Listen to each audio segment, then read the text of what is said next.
UFC 317. Now, is the card UFC 299 or 298 or 300-esque? Absolutely fucking not. But I'm not going to be those people that go, oy vey, the court is absolutely fucking shit. Somebody call my lawyer. I don't know why the fuck I just did that accent, but the card is not bad. I like it. We're starting off with Jacobe Smith in the first fight. He's gonna make a big statement. I love this card. It has a lot of underdogs that I'm going with. And yeah, in this video, we're gonna do a full breakdown of every single fight and who I think wins and why. Starting off with Nico Price versus Jacobe Smith. Now, I think the UFC actually hates Nico Price. Now, why they hate Nico Price, I don't get it. He took a dive against Robbie Lawler. Like, nobody can convince me that Nico Price got caught with an upper hook that barely connected. Nico Price fucking sucks. Now, Jacobe Smith is an all-worlder. Like, this guy is top of the fucking food chain. He's a great wrestler, and he's starting to pick up with his hands. His hands are getting good. I think he's such a good wrestler that his striking is starting to catch up, and he wants to prove that he's a finisher. Now, he has solid submissions. His wrestling is top of the fucking food chain. He, in my opinion, at 170, will be, he's gonna be a top 5 contender. If he takes it slowly, I like what the UFC is doing. That's all I'm gonna say. I like that the UFC is giving him some layups so his experience can gain, while at the same time he's still putting on a show and knocking out guys like Nico Price. This is not going out the first round. He is going to brutally, absolutely fucking demolish Nico Price by whatever he wants. I think, in my opinion, he's going to keep this on the feet. He's not going to wrestle. He's going to knock out Nico Price in the very first round. Nico Price, I guess, keep being the UFC's lamb. That's all you're good for nowadays. Nico Price, it is what it is. I'm going with Jacobe Smith by brutal knockout. Moving on, we have Diniz versus Alvin Hines. Now, I'm going with Alvin Hines. Yes, I'm doing it. I'm going to Alvin Hines. Now, for the ones that just look at Topology, or they look at just the UFC.com, they look at the records, that's not what I do. You have to go look at tape. You have to actually watch. Now, you're going to see, oh, he had a head kick KO and he has a couple submissions. No, you have to watch film. Alvin Hines has, what fucking heavyweight throws head kicks? He had in that same fight versus Valdez, in that same fight with the guy Valdez that he head kick KO'd, he absolutely, in that first round, he got him with a head kick in the first round, wobbled him, took him down. Valdez got back up, and it was a pitter-pat fight, and he got him with the head kick late.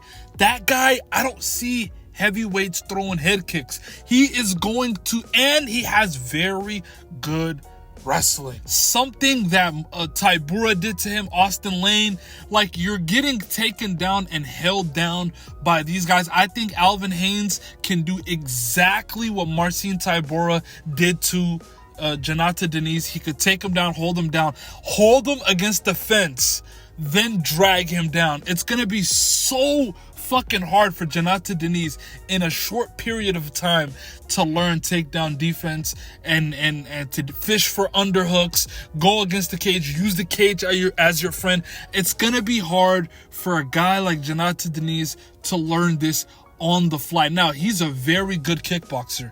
If this is just standing, he can brutally knock out Austin Lane. Austin Lane does not have good head movement. He's gonna stay in the pocket later than he should. He doesn't have good head movement. He reacts slow, but one thing he does have, he has dog. I've seen him get hurt so bad. He got dropped, I'm forgetting against who. It wasn't the LFA, it was some other bullshit organization where they had the worst camera quality. I'm talking about the worst in the history of quality. That shit was fucking trash. I was on YouTube fucking stressing, trying to find this tape. He got knocked down 3 times, got back up, lasted the round, came back and submitted the guy. I'm going with Austin Lane. He's an underdog pick. I'm telling you, Austin Lane will beat Jonathan Diniz by decision. Moving on. Terrence McKinney versus Vyacheslav Borchshev. Now, anytime, I'm going to preface this with, anytime Terrence McKinney fights, he is susceptible to getting brutally knocked out. Now, I am going with Terrence McKinney by finish. Terrence McKinney is a guy that we all know. He's not going to no fucking decision. Borchshev is good. He's a good striker, good kickboxer. He's good. But rewatching, like, I'm a tape guy. Rewatching Chase Hooper put on a virtuoso against Vyacheslav Borchshev got me thinking, fuck no, I'm not picking this guy. Terrence, he could catch Terrence McKinney, but I'm going with Terrence McKinney. Terrence McKinney just has too much in his arsenal. If Terrence McKinney takes your back, it's a submission. If he finds your chin, it's a knockout. He's too good and powerful of a striker. I know Terrence McKinney, watching that Chase Hooper fight, I know in my heart of hearts, that guy looked at that fight and said, I'm a better striker than Chase Hooper.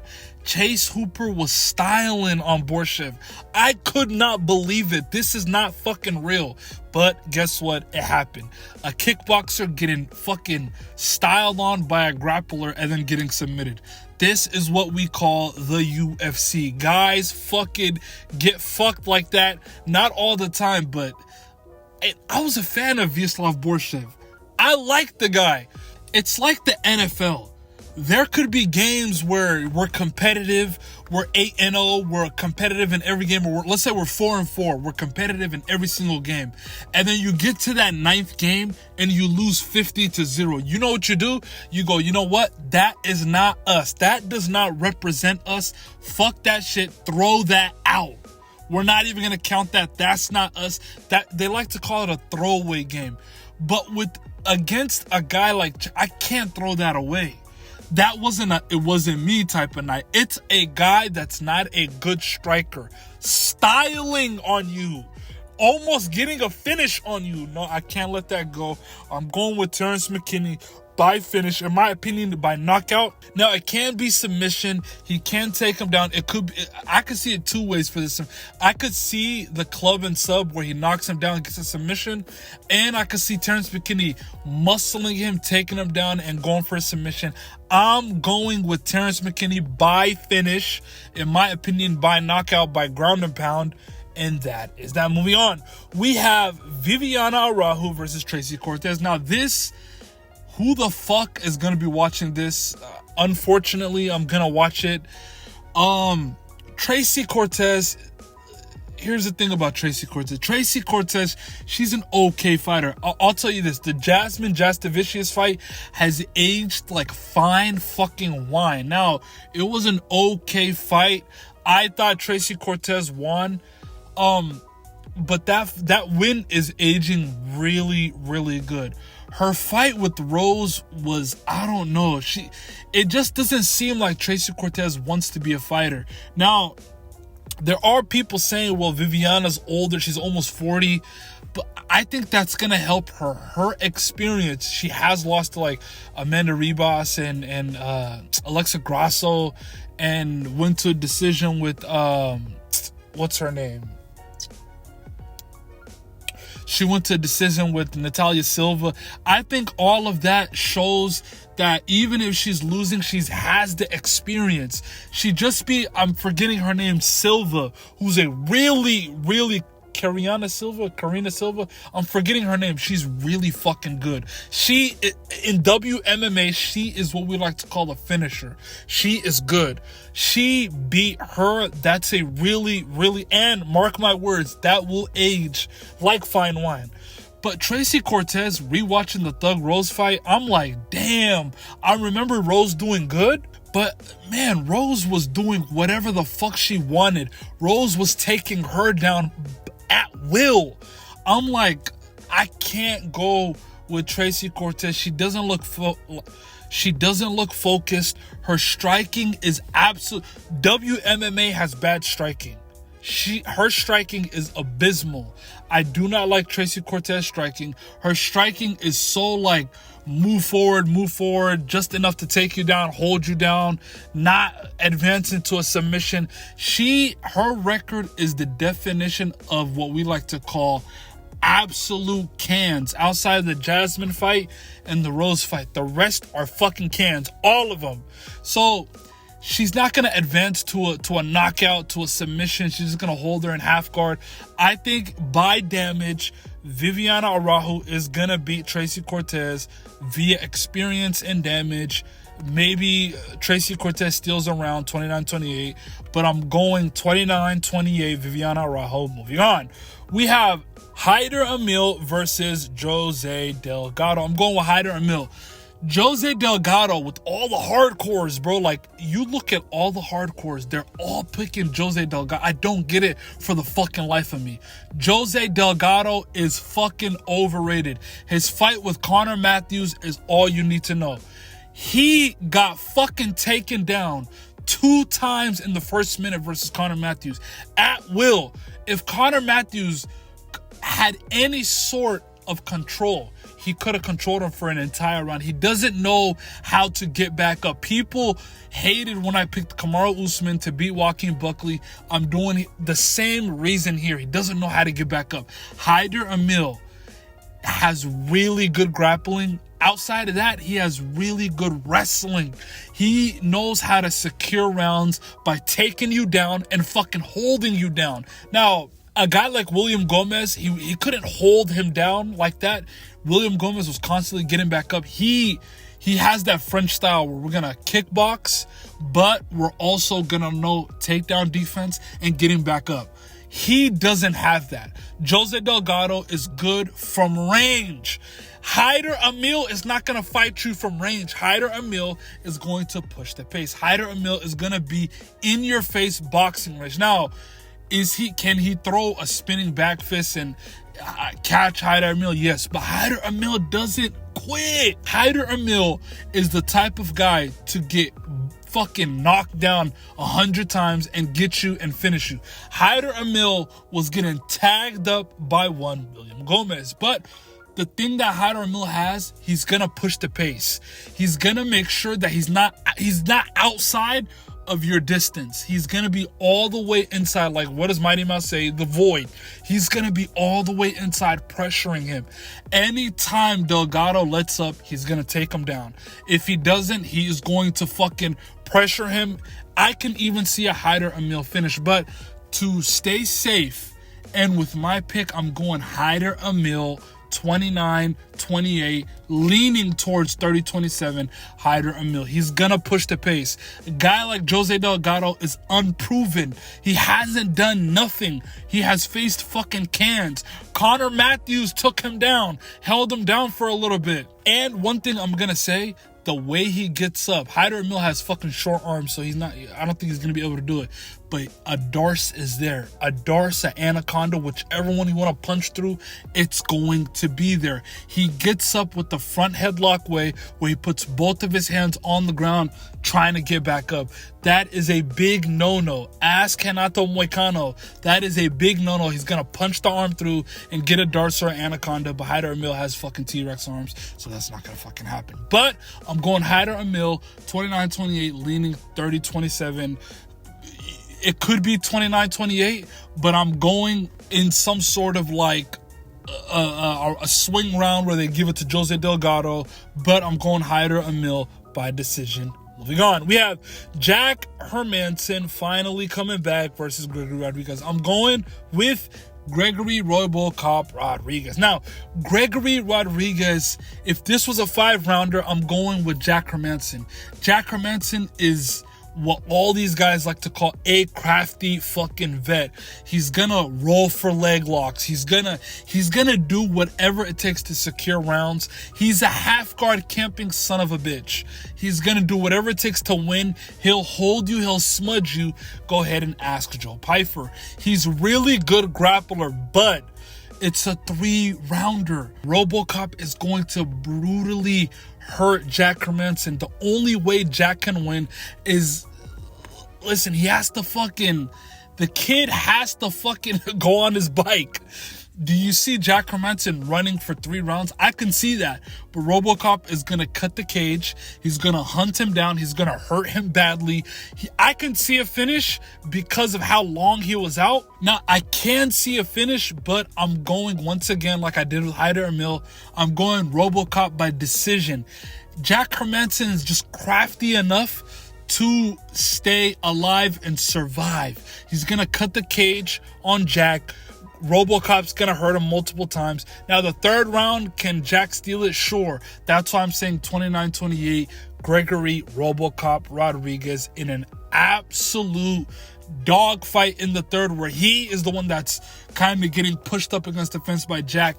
I'm telling you, Gregory, RoboCop, Rodriguez by decision. Moving on. We have Payton Talbot versus Felipe Lima. Now, the swing of Payton Talbot from, oh my God, he's the biggest favorite in UFC history in one of his fights, to, oh my God, he's a fraud after Raoni Barcelos, to, oh my God, Felipe Lima is about to brutally submit him. We have taken a roller coaster ride with one Payton Talbot. Now, my pick is Felipe Lima. I think Felipe Lima is going to submit Payton Talbot. Imagine I said fucking all of that and I still picked Felipe Lima. Now, listen, the kid Felipe Lima is really good. He's coming down a weight.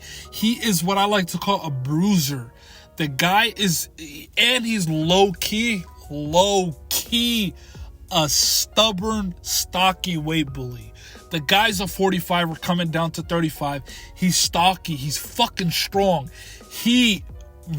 When I say ragdolled Muhammad Naimov, the first second he got to him, took him down, took his back. Seconds later, he's submitting him. This guy is a force to be reckoned with. Would I be surprised, though, if a guy like Payton Talbot somehow got the finish, got the knockout? No, I wouldn't. But listen, the kid is too nonchalant. Like, Raoni Barcelos is constantly fishing, looking for a takedown, and this guy is hopping on one leg with both arms on Raoni Barcelos' shoulders, trying to look cool. I'm like, yo, the kid is looking for aesthetic wins. Fuck that shit. I know Felipe Lima, he's a fucking dog. He wants this shit. Is it more off of vibes? A little bit, but Felipe Lima is just too good. He's going to be the stronger guy. He's going to take him down. Like, Payton Talbot, there's fights, if you go back, that this kid is getting taken down by fucking, was it, fuck, I'm forgetting her name. It wasn't Tracy Cortez's brother. It was somebody where he's getting taken down and held down. I'm like, what the fuck? Now, he ended up finishing the fight, but still, Payton Talbot is a guy to where he can be held down. He has good enough to where he can survive, but Felipe Lima's squeeze is, trust me, it's going to be more than Raoni Barcelo. The old man was looking for a paycheck. Listen, he thought he was going to get slaughtered. He was low-key surprised when he's up there winning, and it's the 2nd round. He has you mounted. He's like, what the fuck is going on? Felipe Lima's coming in there to take your fucking head off. I'm going Felipe Lima by rear naked choke. Moving on. Beneil Dariush versus Renato Moicano. I'm going with Renato Moicano. Now, listen to me, my brother. Beneil Dariush? You saying Beneil Dariush better than Islam Makhachev? Listen, I'm telling you, Beneil Dariush is washed. His chin is gone. Striking wise, they're similar when it comes to, like, there's no clear-cut better striker. But when it comes to distance, I don't know if I'm wrong to say this, but I like Moicano's striking. I like when he plays on the outside, when he keeps it long, pause, and he has that jab cross. He's a good fighter. He has an okay calf kick. Listen, I'm telling you guys, he'll play possum too. He'll wait for Beneil Dariush to throw that body kick, hold on to it, lunge in, take him down, take his back, like how he did with Benoit Saint-Denis. He has good coaches. He has good game plans. I like Moicano staying on the outside. People are getting it confused. They're doing MMA math. They're saying if Beneil Dariush can beat Mateusz Gamrot, and Mateusz Gamrot in most people's eyes is better than Moicano, then that means Dariush is going to beat. That's not how it works. Styles make fights. Styles are completely different. Matthäus Gamrot is 100 miles per hour trying to take you down. Moicano is an opportunistic takedown guy. If he gets a body lock, he'll try to do some trips. He'll try to take you down that way. If he catches your leg, if he has you against the fence. Gamrot is shooting doubles from across. He's shooting singles from across the cage. They're two different fighters. Moicano is the type of guy, I'm telling you, mark my words, Moicano's going to stay on the outside. Jab, jab, cross. If it goes to the ground, I like Moicano's top pressure. Jiu-jitsu wise, I like Beneil Dariush because he'll listen, you're not going to get an easy back take on Dariush. Ask Charles Oliveira. Charles Oliveira tried.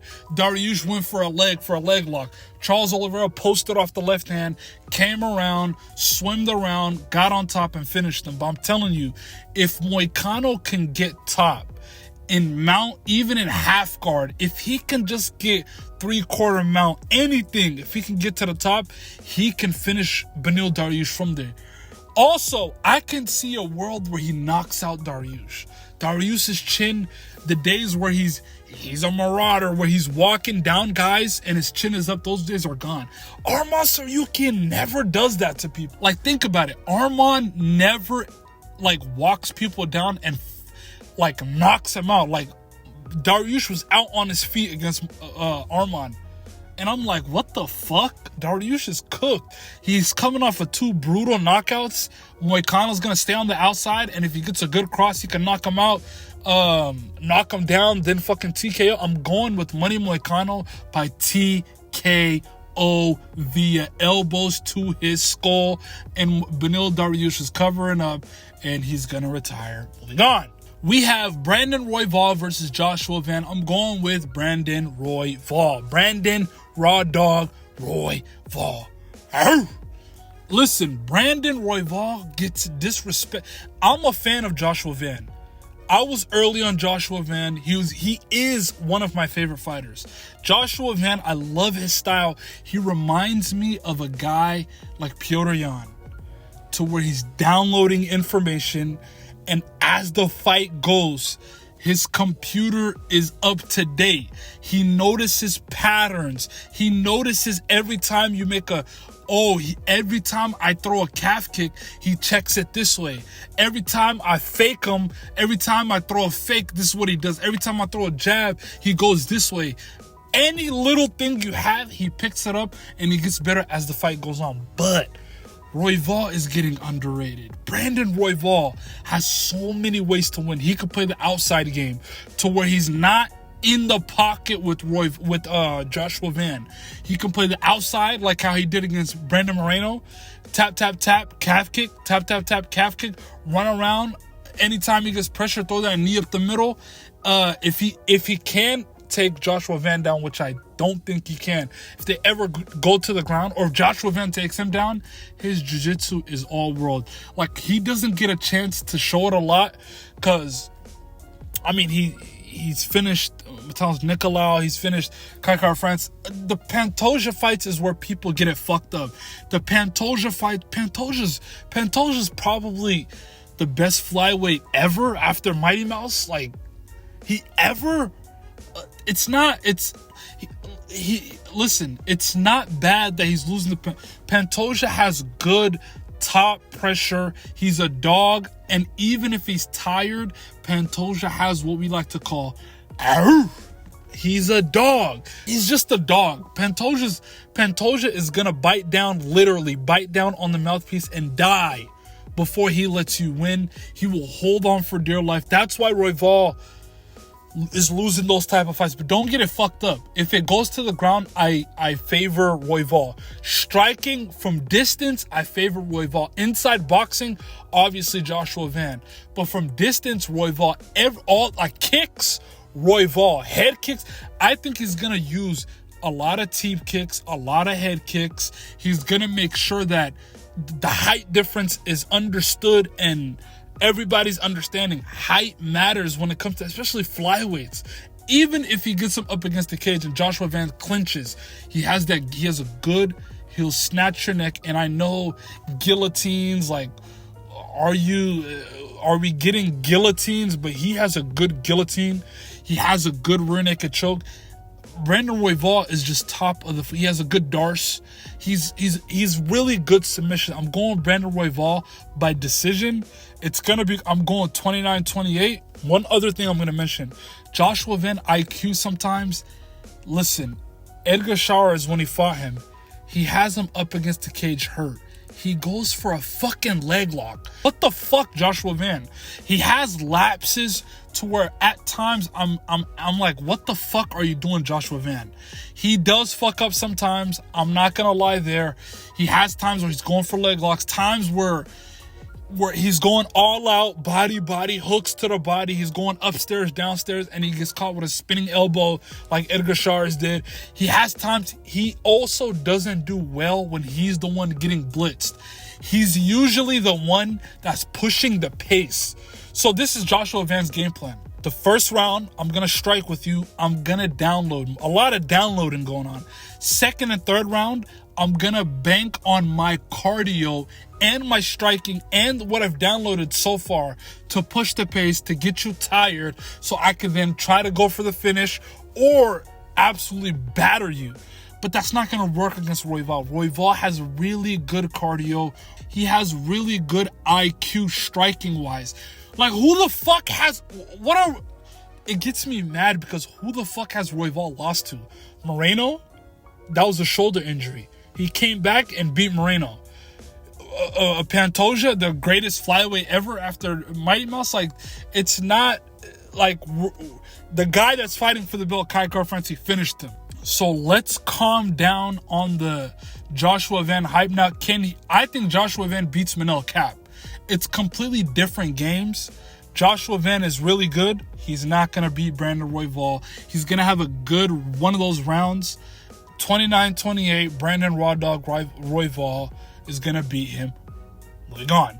We have Kai Kara-France versus Alexandre Pantoja. I'm going Pantoja via rear naked choke. Now, Kai Kara-France did show us in the Amir Albazi fight that the kid has really good submission defense, especially late submission defense. It was really, really late submission defense. Kai Kara-France did all the right stuff, got out of the submission. I like Kai Kara-France submission defense. But Amir Albazi, make no fucking mistake, Amir Albazi couldn't sniff Pantoja's grappling. Pantoja's the better wrestler. If Albazi's taking you down, Pantoja's taking you down. Simple. Pantoja is going to take down Kai Kara-France. He is going to take his back. He is going to submit him. That is not what if, what at. Can it go to a decision? Yes. If it goes to the fifth round, that means Kai Kara-France, who has really good cardio, has done enough to where he's fighting off submissions, and Pantoja is, let's be honest, he's a dog, but he does end up getting tired. And could he get a finish late? No. I think his only chance to get a finish is early. But could he eke out a decision, stealing a couple rounds here and there? Maybe. But I'm going with Pantoja 100%. I think Pantoja by submission. There is a chance it goes to a decision. I'm still going with Alexandre Pantoja. I just like his takedowns. I like how he can take your back. And if he takes your back and secures the body lock, you're done. You're not escaping a Pantoja body lock. Guaranteed Joe Rogan's going to be like, you need to roll to the side of the body lock. People forget, man. You need to roll to the side of the body lock. Make sure try to break the body lock and then try to get on top of it. That's not going to work against Pantoja. The best body lock in the UFC. I don't know how the fuck guys breathe in that shit, because I'm telling you, it's a good body lock. He's going to submit Kai Kara-France. I like Kai Kara-France. But listen, bro, we should have got the Manel Cap fight. Now he's going to lose. He's going to look. We can still get the Manel Cap fight, to be honest, because the winner of Royval Van is going to fight for the title next. So I'm going with Alexandre Pantoja to get the rear naked choke in round 4. Moving on to the main event of the evening. ILIA Topuria versus CHARLES Oliviera. I'm going with my heart. I don't give a fuck I don't give a flying fuck. And I'm going to tell you why. I'm going with Charles Oliveira. Listen, I know people are going to say, oh, the edits are getting to you. Hello, Vancouver. Hello, Canada. Hey, sorry, my English is little. Thanks so much. Thanks, support. Thanks, the fans. Hey, Charles Oliveira, the champion has a name. It's Charles Oliveira, brother. Listen, are the edits getting to me? Kinda. But I'm doing research. I'm watching tape. Can ILIA knock him out in the first round? Sure. I guess yes. But I challenge. I am issuing a PSA challenge to anybody to rewatch the Jai Herbert fight. Now, the Jai Herbert versus ILIA Topuria, people remember one thing.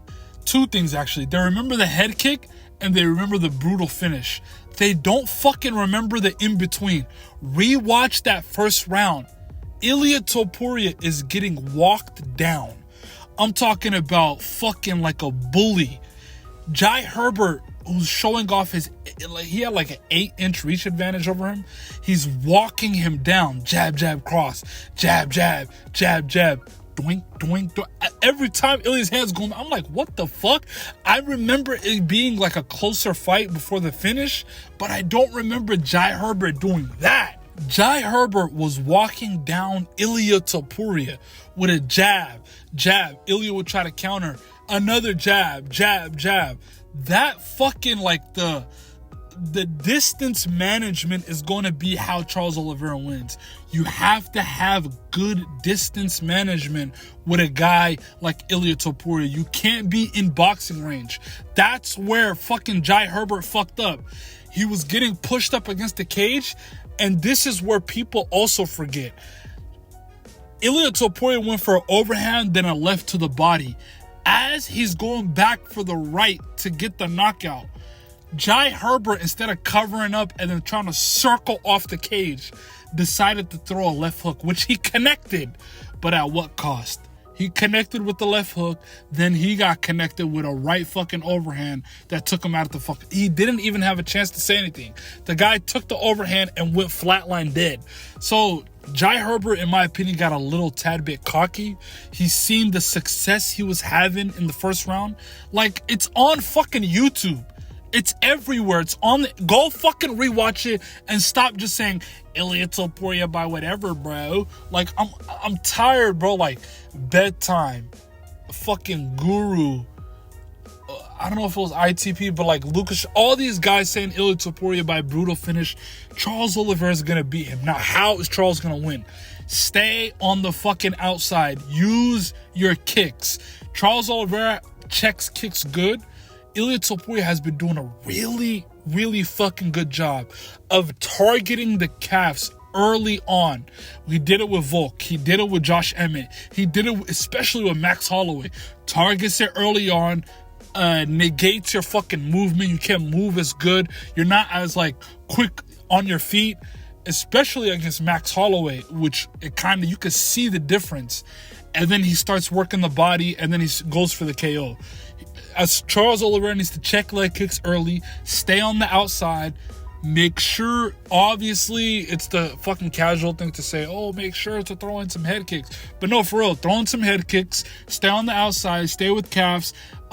If you're in boxing range, Charles Oliveira is really good at taking shots. He has a good tie clinch. He has good knees up the middle. He did a lot of it against Dustin Poirier, where he's going, anytime Dustin Poirier would get close and would start throwing those, what do you call it, those big meaty hooks. Anytime he would start throwing those hooks, Charles Oliveira would just get into a tie clinch, start throwing 3, 4, 5 knees, and it hurt Dustin. Dustin doesn't get tired. In that third round, he came out, and he's my favorite fighter ever. But he kind of gave up, bro. A little bit he gave up. And I think those body shots, those knees to the body early on, is what added to it. Is it the reason? No. But it added to him being tired. If he can. And ILIA has a real problem with cardio. Only when he's being pushed. He was... Another thing that people aren't recognizing. People forget, man. Another thing people aren't recognizing. ILIA TOPURIA against Jai Herbert was so fucking tired. Finally, when a guy is pushing him against the cage, he was so fucking tired that he spit out his mouthpiece 2 times. And he wasn't the quickest to put it back in. The ref gave it to him and he slowly put it. He was fucking tired. If Charles Oliveira, who has way more experience, much more cardio, if he can just stay on the outside, check calf kicks, play on the outside. If you get close, tie clinch, knee, put him against the cage, try to take him down. His wrestling versus Chandler was the best I ever seen from him. So his wrestling his wrestling against the cage. He has a good double leg too. So if there's a lapse in judgment because Ilya's not throwing knees. Now, if you tell me ILIA TOPURIA is going to be throwing knees up the middle and he's going to be clenching, you got me. But he's not going to be throwing knees. I'm telling you, this is the game plan for Charles Oliveira. Initiate clinches. That tie clinch is going to be there all night. Where if we get close, we tie clinch, we throw knees up the middle, knees. We stay on the outside. We don't throw calf kicks. We're not going to get countered and flatlined. We stay on the outside. We jab, we cross, we move. I don't give a fuck if it's boring. We wait for Ilya to make the move. And when he gets close, we tie clinch. We try to take him down. This guy's not throwing knees up the middle. Charles Oliveira has a good double leg too. So we can take him down there. And here's the thing. ILIA TOPURIA is a good hammer. He's not a good nail. Now, is it good to be a nail? In some points, yes. Because if shit is not going your way, a guy like ILIA TOPURIA might quit. If he can't get up and he gets brutally tired, we might see him actually we can see that Joe Rogan, when Joe Rogan says, Edson Barbosa, man, when he went up against Khabib, he had that 1,000-yard stare. We can see that from ILIA TOPURIA if things don't go his way and he's drowning. We could see it in his eyes and it will happen. But he's not a nail, dude. He's just a hammer. Could you imagine ILIA TOPURIA off his back getting taken down, going for a triangle? He's not. Could you imagine him going for an arm? But his legs are not even long enough. But could you imagine? He's not. I think he'll maybe try to wrestle up. He is strong enough to do it, to wrestle up. But here's where he's going to fuck up. He's going to put both hands on the mat. And you know what that means. Darce Anaconda, guillotine, whichever one we want, we get. He's going to try and wrestle up. We're going to snatch the arm. And we're going to take him out. That's my full prediction. ILIA TOPURIA lasts until the 4th round.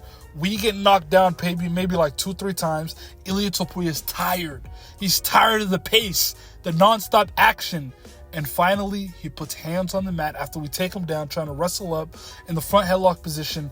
And he tries to get up without actually securing and systematically trying to get back up. And he fucks up and we take his neck. The arm on Saryukian fight. Arm in guillotine, and we basically, I'm saying we because I'm an Oliveira fan, but Oliveira actually almost got it. He did. That's basically a submission. He almost 100% got it. Now, we're not going to get into Schwartzgate and all that shit. It is what it is. But I think Ilya, we finally get him tired like he did in the Jai Herbert fight. Max Holloway was pushing the pace, but Max was kind of scared, let's be honest. Volk was on the outside. They're both on the outside scared. Charles Oliveira is I want him to stay on the outside, but you know Charles Oliveira. He's going to come in, collision, get knocked down a couple times, but he's going to keep pushing. Even if we get taken down, even if he gets taken down, he's going to throw up submissions. Armbar, triangle, trying to get up, trying to roll to a leg. So many different submissions. I'm telling you, Ilya is in a world of trouble. He is going to face the hardest matchup he's ever faced. The weight will look immense in the fucking octagon. Wrestling up, put hands on the mat, guillotine, arm in guillotine, Charles Oliveira, or if he wants to snatch up a Darce, it's whatever. It's going to be front headlock choke. It is what it is. Charles Oliveira will submit ILIA TOPURIA in the 4th round, cementing his legacy as the greatest 55er in the history of the company, if he gets that win. And that is that. Like, share, subscribe. It helps the channel fucking grow. For the love of God, we are headed to the top, but it helps the channel grow if you like, share, comment, and subscribe. And that is that.